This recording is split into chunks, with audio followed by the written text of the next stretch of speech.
I'm sure we've talked about this before, but I feel it all the time too, Neil. It's called imposter syndrome. And it's, yes, absolutely. You're like, I can't believe that they're trusting me to do this, right? And because we're all, the funny thing is everybody's faking it. It's not just us. Welcome to ArchiSpeak, a fortnightly podcast about all things architecture. My name is Evan Troxel, and I'm one of your hosts along with Neil Pann and Cormac Phelan. Have you ever wondered what it's like to work in the profession of architecture? Have you ever worked with an architect? Have you ever wanted to be an architect? Maybe you're in school and don't know what you're getting yourself into, or perhaps you know exactly what it's like because you've been working in the profession for a long time, and you know that the more things change, the more they stay the same. Or maybe, just maybe, you're planning on changing the world. Join us as we have a casual conversation about our passion, architecture. It's time for some ArchiSpeak.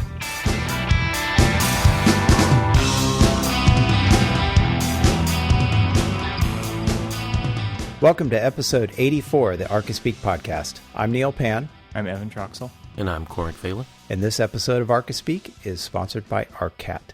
Check out all the features they offer at arcat.com. And we'll talk a little more about them later in the show. Also, we want to mention we have the Equity by Design Equity in Architecture Survey. The current survey is open right now until April 1st, so hurry up and take it today. And what is this survey? This survey is the second survey, a follow-up from the one that was conducted in 2014 and then shown at the 2015 AIA National Convention in Atlanta. But this survey is for all architects and architecture member organizations, alumni networks. It's all sent out to them, so you may have actually already received it. I know Cal Poly San Luis Obispo sent me an email alerting me to that. So what is it? It is a survey to seek to create a comprehensive national data set detailing current positions and career experiences of architectural school graduates. So a lot of this information is actually going to be tallied up and presented later this fall. So if you go over to the website Equity by Design, which is actually eqxdesign.com, you can find more information about the survey, and we will have a link directly to the survey in our show notes. So we want to encourage everyone to get out and take the survey. I understand they've actually gotten quite a bit of response on this survey this time. So we're trying to help out here and let everybody know to get out and take the survey. So if you want to find out about it, again, that website is eqxdesign.com, and we will have links to that and the actual direct link to the survey in the show notes. So it might take you, maybe 20, 25 minutes to complete, and the deadline for that again is April 1st. So we encourage everyone to get out and take that survey. Yeah, and we've had the creator, well, not the creator, but one of the creators of that on the show a couple times, Rosa Sheng, and I just finished taking the survey myself, and it probably does take about 20 to 25 minutes for real when we say that, and we're reading it off of what they wrote, but for me it was that long. I think, Neil, you said it was a lot shorter. It seems shorter for me for some reason. I think it does depend on how you're answering the it does depend how you're answering the questions, I think, because they were responsive to what your previous answers were. But I have to say that there was a lot of really good questions in there. So absolutely. I felt like it was really comprehensive. Yeah, I think mine was about 20, 25 minutes when I took it. So, yeah. So the ArchiSpeak podcast has taken the survey. So everybody else get out there and let them know what's going on in your world of architecture, the either your firm or the firm you work at, so that they have a really accurate set of data so that they can really get a pulse of what's going on in the profession. And so remember that deadline, April 1st. So get out there and get that done before April 1st. And let them know how it's actually going. It's not like some sugar-coated painting of the profession. It's they're trying to get real data here. All right, so we have big news here. We do? Yeah. What's the big news, You Evan? should know. I do know. Neil got a new job. I have a job. Yes. J-O-B. J-O-B. Yeah, tell us what happened. What's happened since we last spoke here? Well, a lot of deep reflection, I think, some kind of trying to, I think I need to step back a little bit. Back in 2009, I was laid off along with a lot of other people, as the whole industry really, especially my part of it, which I do a lot of residential work, really just imploded. And I'm sure everyone here knows that. And so at the time, I was licensed, had been licensed for a long time. So there weren't any other jobs out there. After taking a little time off and looking around, just decided, well, I think I will start, I can not incorporate, but I can get a business license and just start my own business. So that's what I did. And I really probably thought at first that this would be, a short-term deal, maybe a year or two. And, as things probably started to turn back around, go get another job. And the weird thing happened was this recession lasted a lot longer, I think, than anyone anticipated or thought at first. And then also, too, I started working. I started getting some projects, and I, didn't make that much. And I learned a lot. I had to learn a lot about beyond just the basics of, when you work in a firm, a lot of things are taken care of for you, or, projects are dropped into your lap and you do them, and you're not out there hustling for your own work. You may do some of that, but when it's the difference of, I have to hustle to find work to put food on the table and not just to maybe further my career at this particular firm, it adds a different sort of sense of urgency to it all. And so I kept doing it. And over the years, I've done it for about 7 years now, and actually 7 years this month of March that I started. And over that time, I've gotten busier, and I've just kept doing it. Now, my kids, I think, we've mentioned them here on the show. They're younger. They started school back when I first started. So having the opportunity to work from home and to volunteer in their classrooms and go on field trips with them or chaperone field trips was something that I took advantage of. Let's put it that way, because I could. And but over the last couple of years, I've been working mostly full time as I've had projects, and that doing everything on your own has gotten me to a point where, at least for the types of projects I've been able to get, I've made a certain amount of money, and I've done it almost 2 years in a row. I've been very consistent in that regard, and so I really started to look at, what am I doing and what am I doing wrong, or what am I doing right? There were some things I was doing right, but there was probably a lot of things I wasn't. And then I really had to consider, is my heart in this? And so, looking towards the future and trying to decide what exactly to do about that. Do I want to keep working on my own? Because at the point that I got to last year, I was kind of on that point where I think a lot of sole practitioners are at, especially as the economy's gotten better the last few years, is I need help. And do I branch out and either hire that help or go get consultants to work for me? What do I do? And I think I didn't really think of it this way at first, although I think after talking to a few people that I respect and consider mentors to myself, I had to look back and answer a question about, why did I start my firm? And this question was posed to me, and really the two responses were, was it to have my own firm, or was it something to do after being laid off? And I really had to look into myself and decide, what was the reason I did this? And I had to be honest with myself and say, I really did this because it was something I could do after being laid off. It wasn't a goal of mine to go out and start my own firm and build a firm all on my own.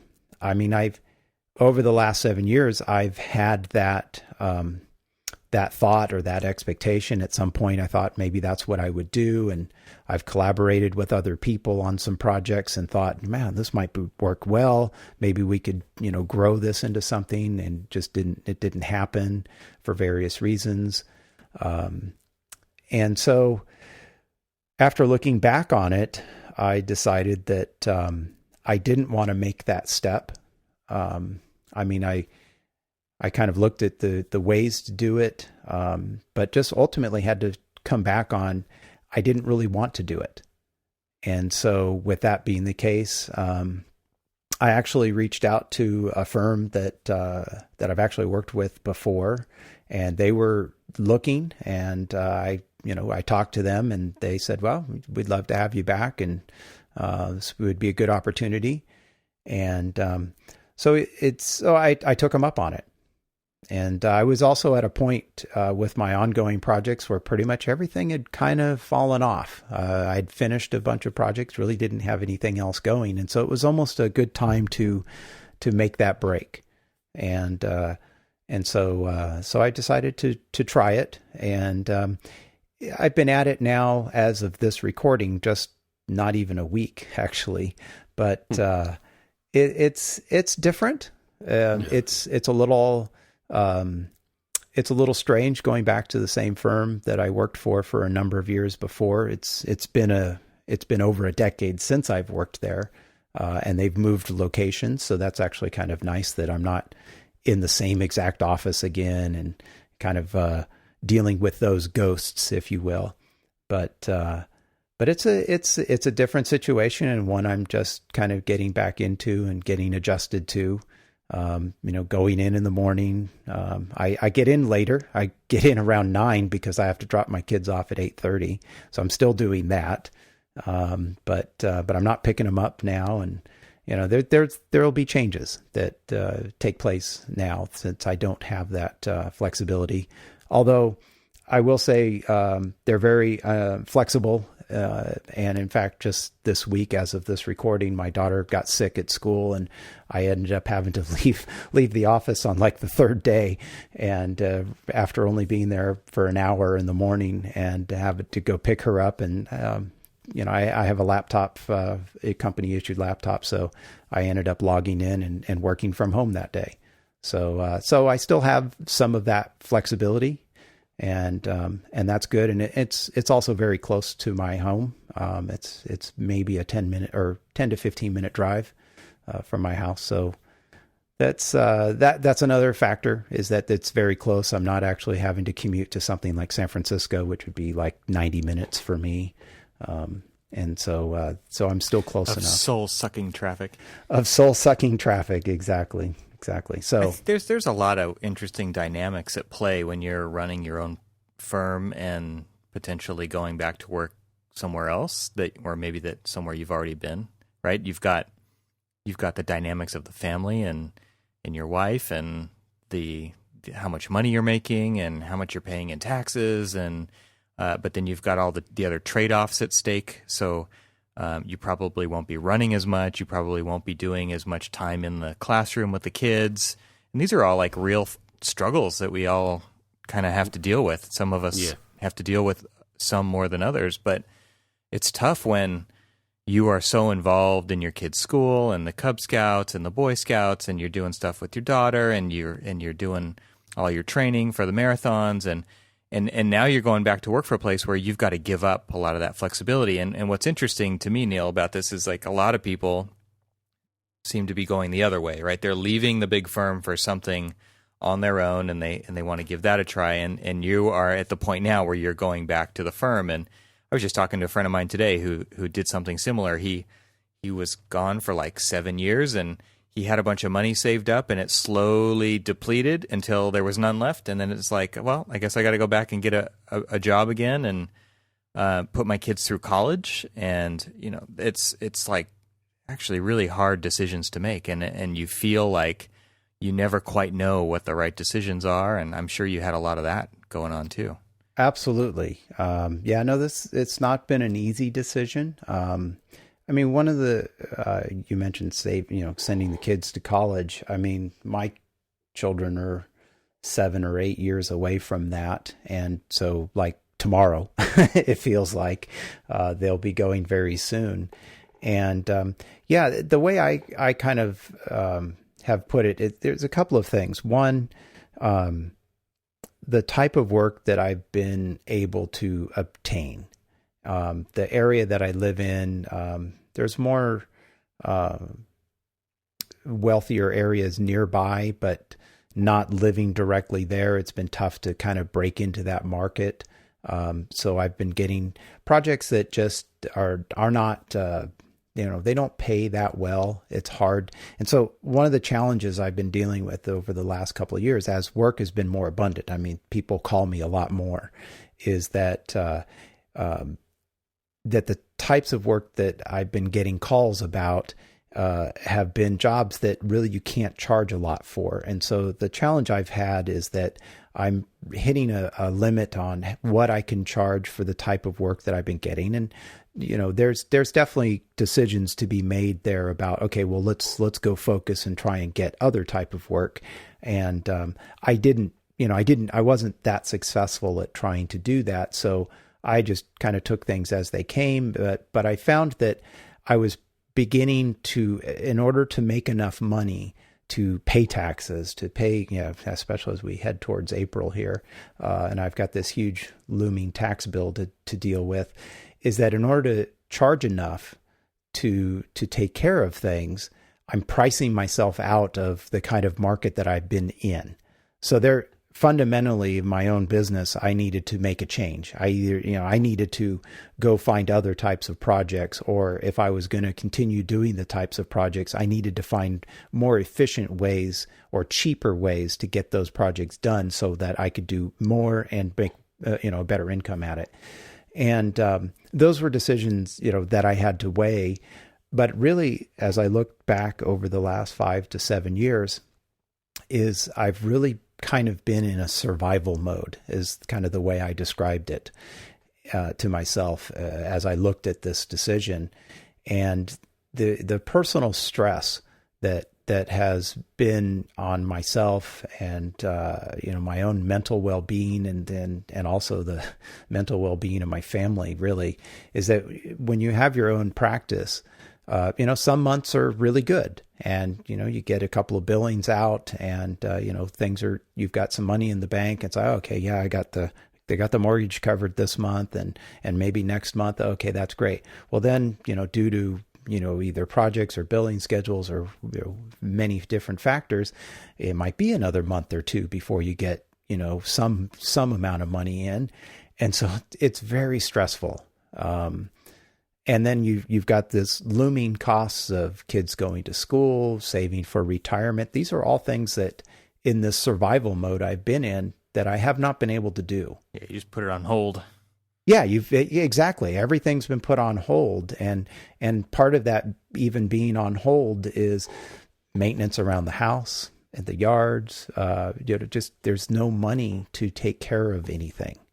And so, there's a lot of factors for that. I mean, there are, if you're a sole proprietor and you're doing well and you're, making some money, then some of those stresses don't exist. It may be to the extent that I was experiencing them. And so again, I had to go back to the question that I started this with was why did I start the firm?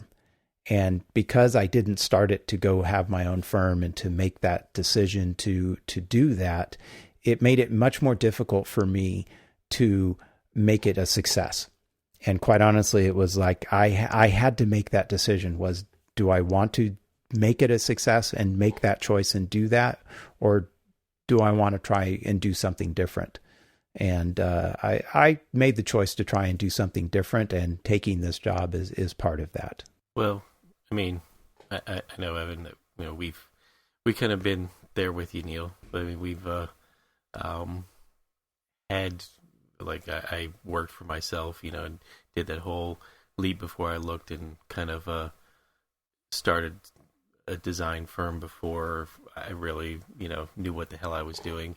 And same time, the recession kind of kicked me kicked me out of it because I wasn't quite prepared. I mean, we were doing projects and doing the survival mode like you were, Neil, and it was, and there's that whole level of stress that you've been dealing with that we've talked about on several different podcasts about where's your next job coming from, where's the next meal, kind of thing. And it just, I don't think that people who've only worked in a firm see that part of the green grass on the other side. They just see, ooh, it's going to be better because, no one's going to have to, no one's going to tell me what to do. And once you start getting into having to deal with doing all of the taxes, doing all of the business planning, getting out there, knocking on doors to try to drum up all of the new business and all of this other stuff. Doing absolutely everything. Yeah, as well as doing all of the production work. That's the only part that they're ever used to, is just that little small isolated part. Right. When you've got all of this bigger stuff that you need to deal with. That actually is probably more stress than just dealing with the inner office politics or, oh, my project manager was mean to me today because, we'd missed a deadline or whatever. Oh, I'm done with this. I can't take it anymore. I'm going to go open up my own firm. Oh, that's the can of worms that they're just not quite fully understanding. And that stress, I mean, I hate to say it, you can't stress enough how much stress there really is when it comes to, working for yourself. And every sole practitioner listening is probably nodding their head saying, yeah, it's insane the amount of stress. You're more surprised at you being able to get any work done when you're trying to do all of the other stuff. Yeah, I totally did that with, if I was in a partnership with one guy, and then it turned into three of us, and just different personalities, and then all of the stresses of all the different things that come along with just running the business. And I think that's one of the things we all get kind of caught up in, or at least when we're starting out, and something that I definitely experienced with my wife having her own company also recently, that she ended up closing down as well, very similarly, because she just could not handle it anymore. And man, like, life has gotten actually a lot better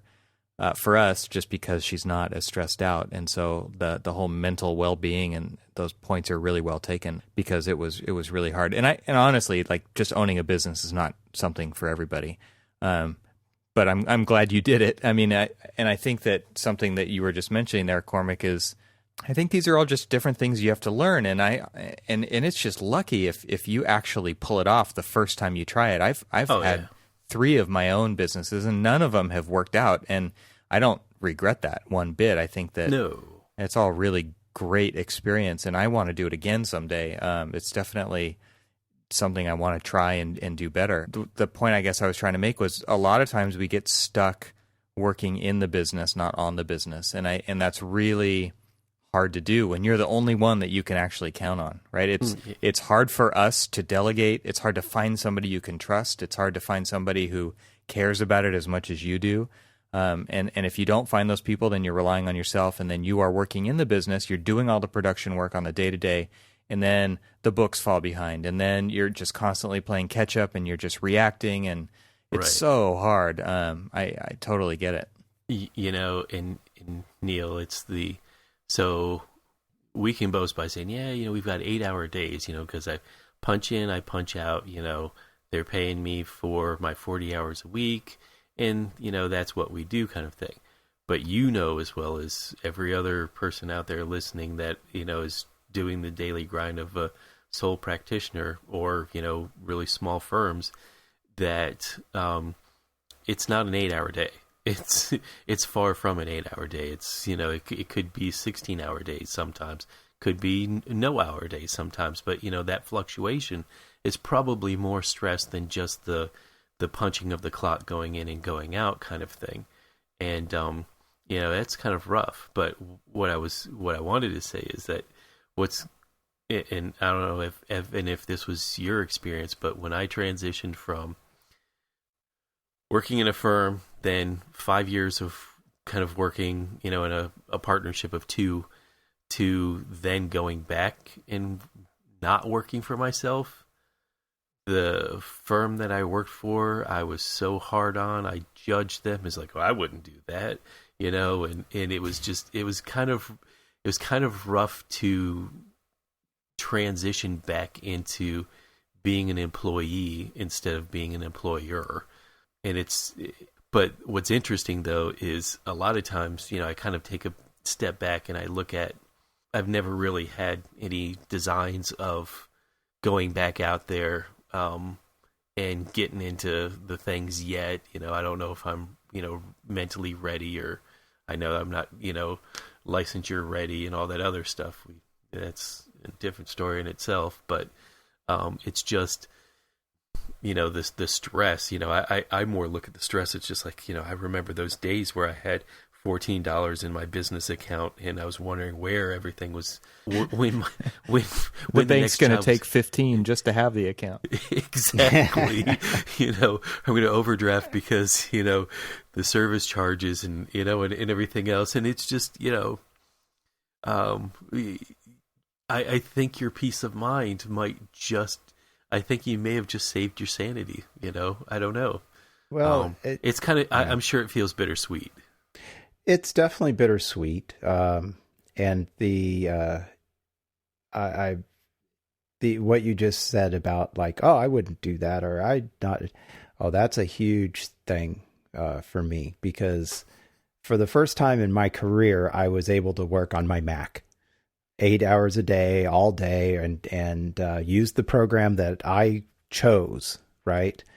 And that's very hard for me to give up. I mean, I'm working in a firm now that's all PC, Windows based. Yay, Windows 10. I've never actually used it until the first day I started there. I was like, what the hell is this? But I'm having to go back there and to do that again. And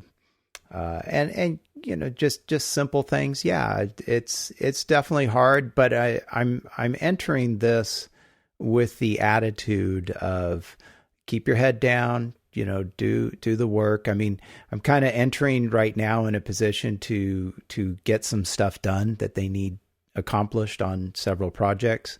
And, so it's really a lot of production work, which is something that I've done a lot of in my career, and probably at this stage is not necessarily how I'm going to make my living in the future. But I agreed to help them get these projects done and out, and it's a good way for me to learn their system again, and just kind of get back into the firm, get some work done, show that I can do it.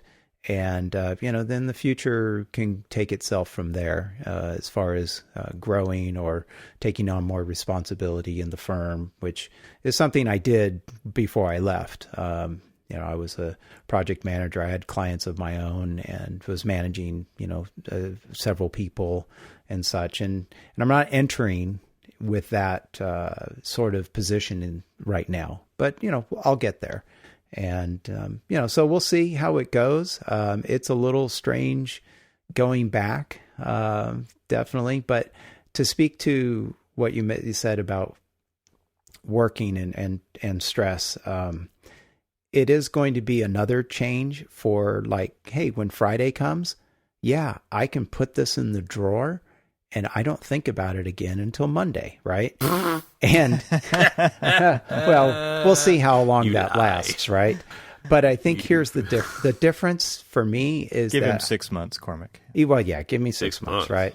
Yeah, maybe 2, or maybe 2 weeks. But I think the difference here is that the requirements or the expectations that a lot of individual clients, I mean, it's just, I tried not to work weekends as much, and sometimes I just couldn't, but you have this stress that you're essentially working all the time. You're always on the job. And so it's like, oh, there's a couple hours Saturday morning I can get something done, or a client can only meet you on the weekends because they're working. And so it's like, okay, well, I'll take that Saturday meeting or that Saturday afternoon meeting.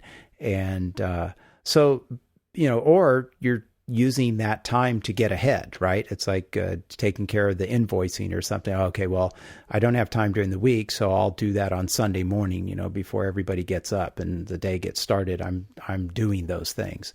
So some of that can go away. And so I think that I'm in some ways kind of looking forward to that. But yeah, there's definitely trade-offs and a little bittersweet. But I think the proximity of where the firm is in relation to where I live, having the flexibility, like I said earlier, with my daughter getting sick, unfortunately, and it's like there's still some of that flexibility there, but then there's other flexibility that's not going to be there. All right, I have a question for you, and I'm going to let you think about it because I'm going to do the sponsor read so that you can actually think about this. But okay, think about this: what was the best thing that you learned by having your own company, or maybe the biggest lesson you can pick, or you can go a different direction if you want, but think about that. I'll do the sponsor read here. All right, so we are sponsored by ARCAT this week once again, and so ARCAT asks, what's the one thing we all do in our practice? We search the internet for content, right? Well, we want to let you know about arcat.com. You guys have all heard about ARCAT. It's an online resource devoted to bringing content to the building professional. They have huge libraries you can access, and they don't hit you up for subscriptions. There are no fees, and they won't make you register to download the content.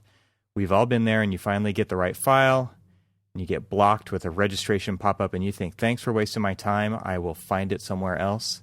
ARCAT's BIM library is really second to none and available in just about any format you need. In fact, their entire BIM library is formatted for the last 5 versions of Revit. Their CAD detail library has thousands of CAD details, and if you need specs, the ARCAT library is the most consistent library you will find. Every single spec is written in the CSI 3-part format. There's so much more on their site, including catalogs, videos, and Spec Wizard. Go to arcat.com. That's arcat.com, or download their app and check it all out. It's a great free resource, keyword free resource, that you don't have to register to use. All right, so that's arcat.com, arcat.com, and thank you, ARCAT, for making the show possible. All right, did you think about it? I did. That's a great question. So if anyone has forgotten, what was the biggest lesson I learned from being on my own? I think that was it, right? Yep. I would have to say, looking back on it, is that probably the biggest thing I learned, and this is going to sound kind of silly, maybe, the initial thing is, I learned that I learned this, or I learned what I'm good at and what I like to do. I think that's probably the biggest lessons I learned. So do you mean like the opposite is also true? Yeah, absolutely. Okay. Absolutely. What I don't like to do and maybe what I'm not good at. Yeah. As I mentioned earlier, that I had done some collaborations over the years that I was on my own. And I saw in some of those collaborations, people that had either experiences or talents that I didn't have, that I thought, Cormac, you've been in a partnership, and Evan, you too, and there's lots of dangers there. But I knew the things, and I knew these things even years ago. That it was probably why I didn't want to go out on my own before this happened. Is that I knew there were things that I either didn't like to do or I knew were not my strengths, and so I would seek those out in those qualities in other colleagues, and but that never happened, and for various reasons, just people weren't in the same space that I was, or same situation, or wanted to do that, and that's fine. But I think I learned over the 7 years I did this was definitely things I didn't like to do or that I like to do, but I also discovered probably a little bit more about what I know I'm good at. And so I say that I think that's probably the biggest things that I learned over that time. So this is the beginning of a new era. This is going to be like a big changeover. And so I guess going into this new position that you've got, I'm sure a lot of people ask you, what you've been up to, especially since you're going back to a firm you previously worked at, and I'm sure there are people there who you knew that have been there the whole time. So I guess I'm interested to know, with having your own practice, I don't want to say project, I don't want to skew this, but what is the thing you are the most proud of that you accomplished having your own business? Wow. I don't get a sponsor read to think about this one, huh? I'm sure there has to be some highlights. Yeah, I think that over the time, I think the things that I'm probably most proud of is that I was able to actually do it, that I was able to convince people to pay me money to do what I do for a living. Mm-hmm. Because there's definitely something, there's something to be said for being able to sell yourself and to convince somebody to hire you. And I wasn't always successful, but for the people that were very happy with the job that you did, or the house that they're now living in because of what you did, that will have a lasting impact on them and their families or their kids for as long as they're there, right? In that particular house, or that particular remodel or addition that I did, or building that I did. So I think that's probably what I'm most definitely proud of. I mean, one of the buildings I did was a small outbuilding on this, fairly wealthy couple's property that they use for family dinners. I mean, they even, the photographer who took the photos, they hired him to actually take photos of one of these family gatherings and make a book out of it. I mean, this is something that is a huge part of their family, and they have huge parties and these large family gatherings, and this is now the central location for all of those activities. And I designed that, and so that's probably what I'm most proud of, is the effect that I've had on the projects that I have done. There's only a few that are shown on my website that were photographed and such, but I've done a lot of other things that weren't necessarily photographed. And so I'm most proud of that. And I think that's probably the biggest thing that I can look back on. And yeah, it's cool. I don't think that this is the end either. It's just it's a different chapter. It's a turning of the page. I think over the years that I've been on my own, and what I bring now back to this firm is a wealth of knowledge and experience that I didn't have if I had continued to work there. I think I bring a different skill set to that firm now that I wouldn't have possessed before. So I think that's valuable, and I hope to eventually be able to over time be able to exhibit that and use that to benefit the firm. There's something about being a 1-2 person firm that the way you communicate with your clients becomes far more personalized. And I think that the way that I deal with clients in a larger firm setting is a lot different than somebody who's never experienced sitting one-on-one with a client at a dinner table and talking to them about what's really going to make their house, or even in the case of environmental education center, it was still, we sat around his dining room table for a while, talking about the visions that he had, and it was great to have the one-on-one that made you personalize the way that you handle clients a lot different than you do on these larger, and so as that translates into the way that you're going to be dealing with clients, I think they're probably going to be far more receptive and far more appreciative of the way they work with you versus the way that they work with someone who kind of deals with it in a more corporate manner. Mm-hmm. But let me ask you this. So I have two questions. One, I'm not sure I mean, it's kind of a little tougher, and it's coming from a little bit more, of my own personal feelings of the matter. But let me ask you this: so now you're entering into, it's not like this place is unfamiliar to you. Mm-hmm. You worked there before, but what kind of apprehensions do you have going into this now that you, one, haven't been there for over a decade, and two, you've been working on your own for 7 years? What kind of apprehensions do you have kind of going back into the grind of being the employee? I'm not sure what apprehensions I have. Well, I think I already mentioned one. I mean, the fact that I'm now going to spend my days in a platform that makes me utterly sick to my stomach. Windows is not that damn bad, really. Let's not go there. Let's stay on topic here. Yeah, I mean, anybody who follows me knows the platform of my choice. But I mean to be serious Linux. Though, I mean Linux. Evan doesn't want to have to bleep me out here, okay? Yeah.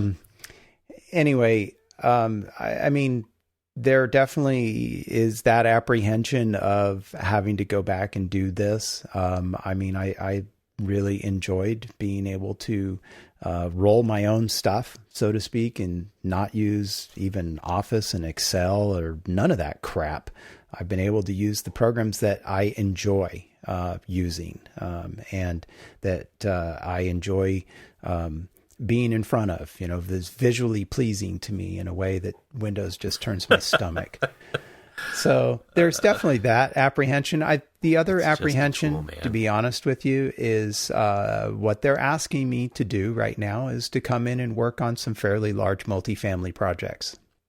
Multifamily, dealing with, the type 2 construction or R2 and instead of R3 and 2-hour walls and, dealing with the fire code and sound, STC sound, approved assemblies and all that. Mm. That's all stuff I have some familiarity with, but nothing that I've actually spent a lot of time in my career doing. And so, am I a little apprehensive about that? Absolutely. Because pretty much my whole career has been spent doing single family, detached, residential work. I'd say the bulk of my work, right? But are you excited about the new challenge? I'm definitely, I'm a little nervous about it. Because I'm being thrown into it. And I mean, I'm the licensed architect who doesn't know a whole lot about doing a multifamily, attached building. But people switch jobs and they switch, building types and things like that they've got to, throw themselves into a learning curve and stuff like that.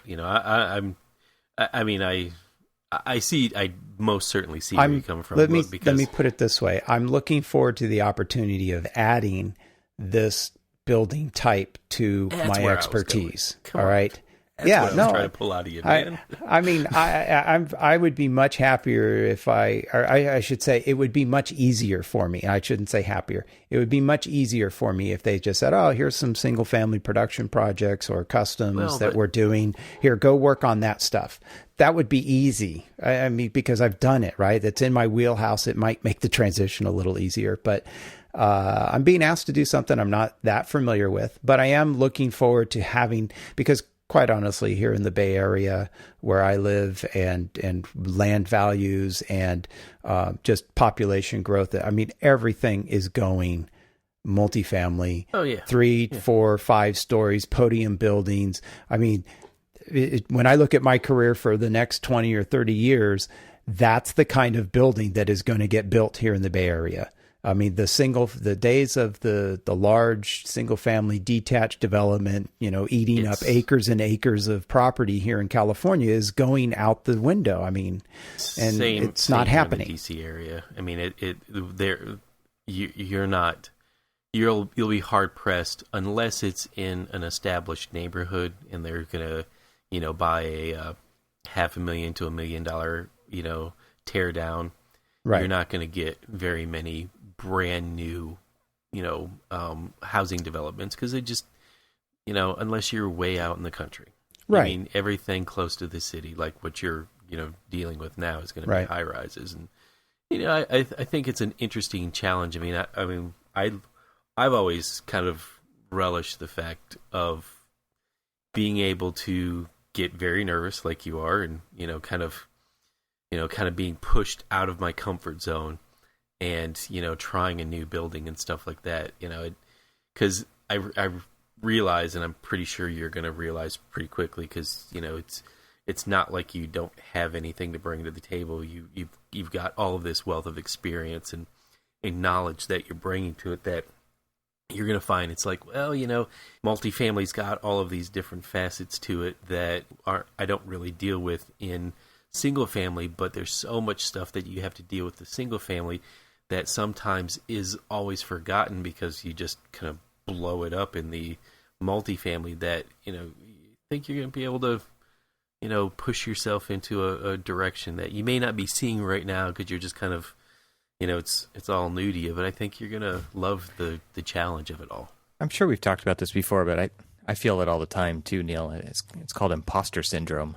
And it's, yes, absolutely. You're like, I can't believe that they're trusting me to do this, right? And because we're all, the funny thing is everybody's faking it. It's not just us. And, when I think back to the partnership that I was in, those projects that I did are probably still some of the projects that I am the most proud of that I've ever done. Yeah. And then I look at what I'm doing now, and it's just so different. They're so big, and I walk into these projects and I feel like I can't believe that they're letting me do this. And I'm extremely fortunate. I feel like I was just talking to somebody today or yesterday at lunch, and I was just like, I can't believe what I actually get to do. And I can drive all around Southern California and point to the different projects that I've either done or worked on or whatever, with the firm I'm with now and previous to that as well. And it just kind of blows me away, especially when it's under construction and I feel like I'm just getting away with something. I walk into a space and I'm just like, holy crap, they're actually building this. Like, all I did was draw it, and now it's actually being built for real.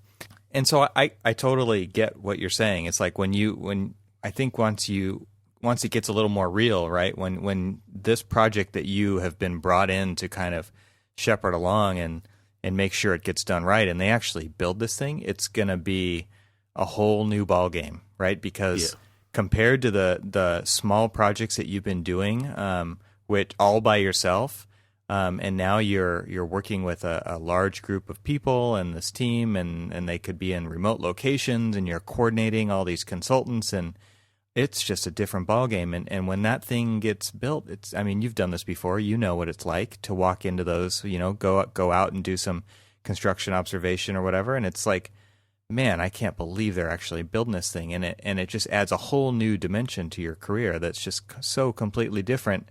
For me, it's hard to pick which one I like better, but I'm glad I've done it. I've done both, and I guess that's one of the more interesting things, and something that you hung on to for quite a long time is just that you actually went off and did it on your own. And there's so many people who will just never do that and never understand it, that it's kind of cool that you had the opportunity, that you did it, and now you're trying something else, and you're going to just like add that other dimension to your portfolio and to your life.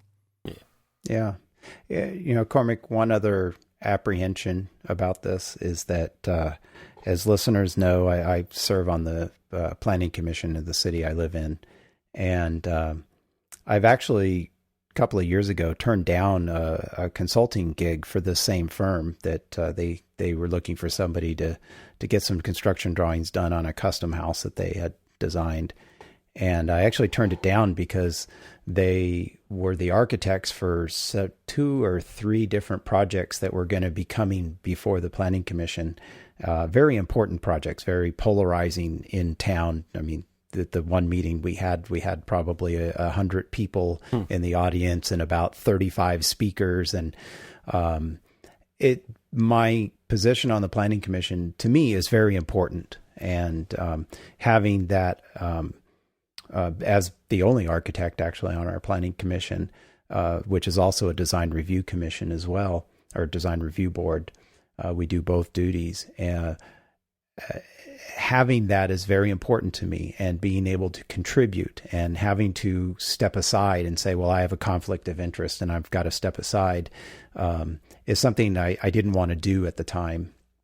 And so that was definitely that. And unfortunately, our downtown has a big vacant area due to an old shopping center that is now gone. And so it's this gaping hole downtown that is going to drastically change the downtown of the city I live in when it eventually gets developed. And the city's taking proposals on that now. And the firm I work for is actually one of the architects for the developer is one of the two currently that were selected to do a proposal in I think April or May. And so if the firm I'm working for ends up being the one that's chosen, here's this hugely important project that's going to reshape our entire downtown for the rest of my life, decades that I will live here in the future. And I will have to say, yeah, I have a conflict of interest and I have to step aside. And so that pains me to potentially have that. I mean, I've already talked to the city attorney, and I knew this, but he's like, yeah, no, you can't, you're dead on this project. You can't say anything. You can't, there's nothing. You just keep your mouth shut, step aside. And it's like, oh my gosh, really? I mean, this is huge. It's going to be a big deal. And they do other projects for developers that are doing projects in this town as well. And so any of those in the future, the only thing I told myself was that in another just over 2.5 years, I'm termed out on the Planning Commission. So I've spent almost 5.5 years on, and I've never had to step aside. Actually, that's not true. One time I did for another reason, but that's real critical to me. So I look at it as, well, I'll roll the dice and take my chances and take this opportunity now. And if I do have to step aside, I mean, the city's on board. It's not like, oh my God, now he has to step aside, this is horrible. Or no, they're totally on board. They understand, and it does happen. Right. So that was another apprehension I had to weigh. But I make a lot more money working for them than I do getting my stipend from the city. So, but that was another apprehension I had. And you're right, Evan, I am looking forward to adding this experience because, as you mentioned, I don't even know what this is going to do for me in my career in the future. I mean, the experience of doing a project like this or several projects like this and getting them done and built and adding this to my expertise, I mean, could lead me in directions that I can't even anticipate right now. Yep. Oh, and you'll love it. So let me ask this question. Now, this is actually not necessarily directed just to you, Neil, and Evan, you can feel this as well, because you guys both sort of touched on the answer a little bit, but I kind of want to ask it anyway, because this is something that anybody and everybody who's faced shuttering their business kind of sits and reflects.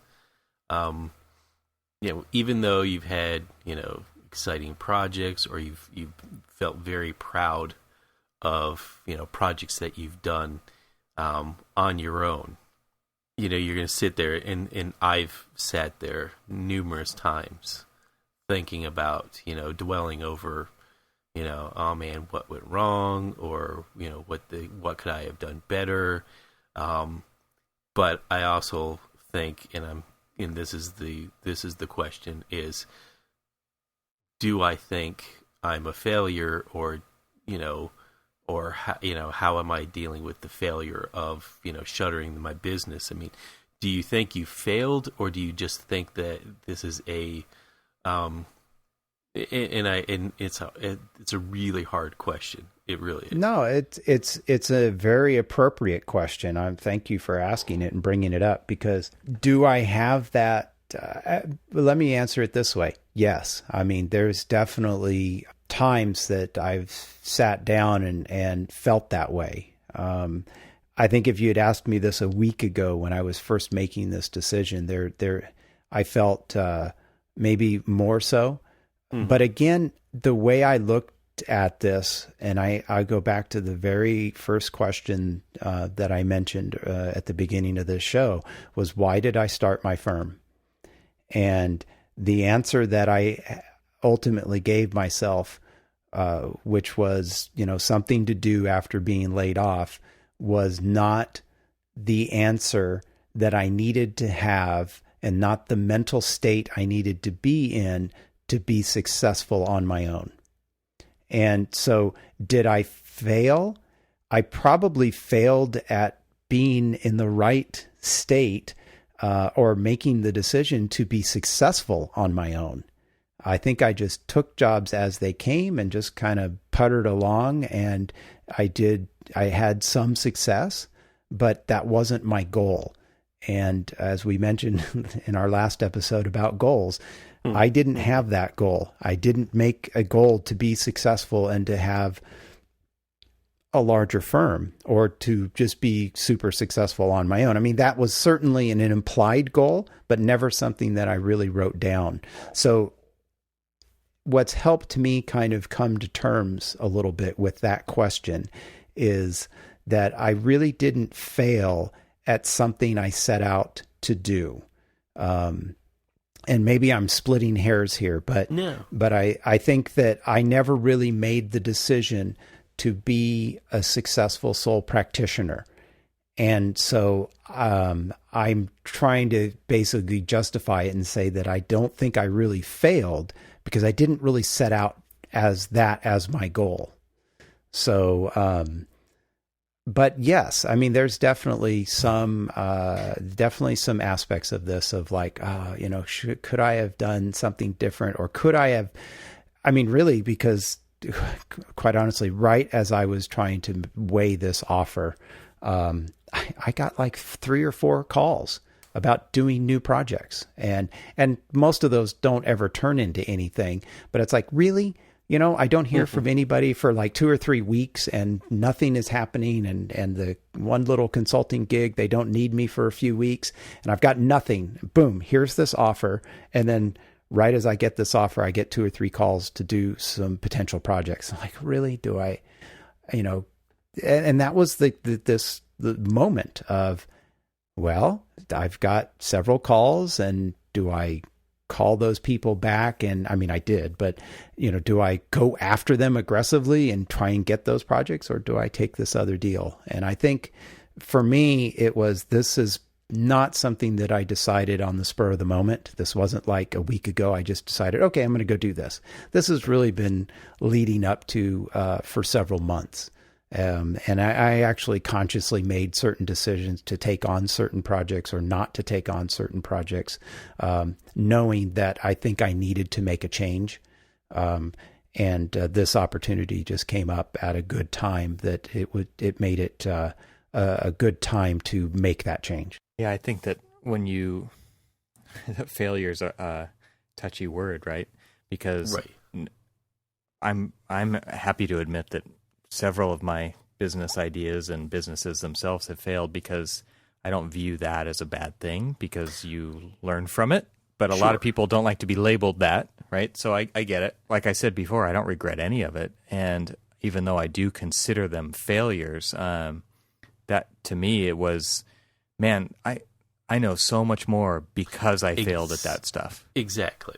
And that was, to me, I'd way rather see people take the risk and do that and gain the experience, because you become so much better once you actually know what those things to look out for are. Once you know the pitfalls, it's a lot easier to make good decisions after that. But if you don't even know what they are and you don't do them, you don't have that experience. I don't even think that your experience can compare to those who have done it. And that's kind of where I was going. So Neil, you're gonna feel like right? You've shuttered this, and it's something that was your baby for, the past 7 years, and you may personally feel kind of bad about it, and then reflect back and forth about the guilt, because it's just, I always thought, oh, could I have done something better? But at the end of the day, one, I got to do some really great projects, and I got to do, I designed an award-winning project that is now integrated into the educational curriculum of 7 different counties in North Florida, immersing kids in environmental education. And it's my building that they're going to, and it's not yours. It is mine. God. Anyway, you know where I'm going with it. Yeah. But I do honestly feel that I am a better professional for doing what I did. It may have been absolutely some of the stupidest things that I've done, trying to do things, before I was really ready for them and everything else. And, I recognize that, but I also feel like I'm a much better professional for it. I'll tell you this, Cormac, and this is something I hadn't really considered before, but when my kids bring home a test and they didn't do that well, or they failed at something, right? I've always told them, you learn when you fail. If you didn't do that well on a test, you've learned something. You learned, that you don't know that, and you need to. I mean, if you're always getting 100% all the time, what are you really learning?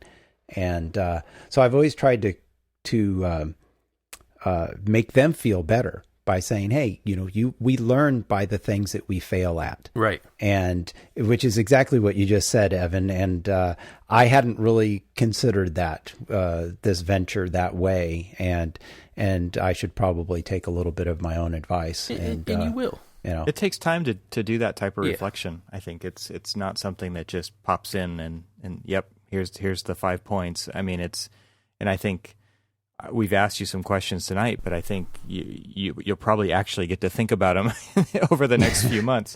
And you might even change your mind about some things, and you'll, of course, remember things that you're not remembering right now. And I think it'll be interesting maybe to revisit this in a little while, once you've kind of stewed over it a little bit more and things have changed for a little bit more of a normal schedule. And I think things will kind of settle in to your brain, and you'll be reminded of things later on, and it might be interesting to talk about later.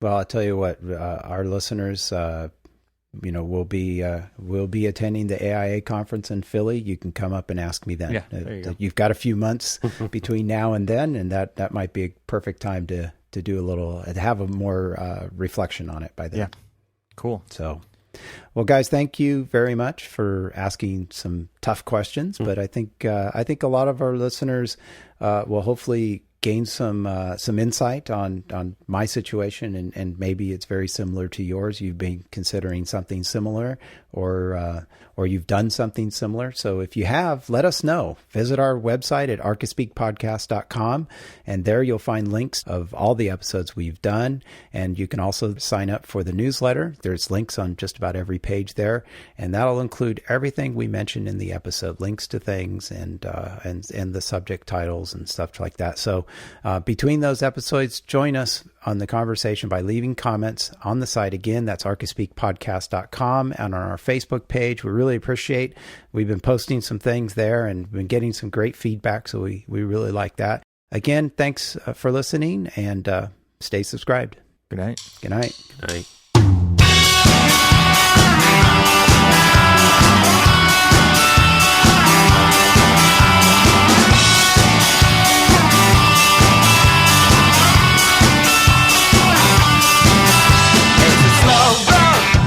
You have to walk it, you can start now, or you can hang your head in despair.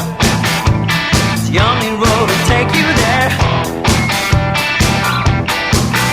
They may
a crack actor, a mother of pearl.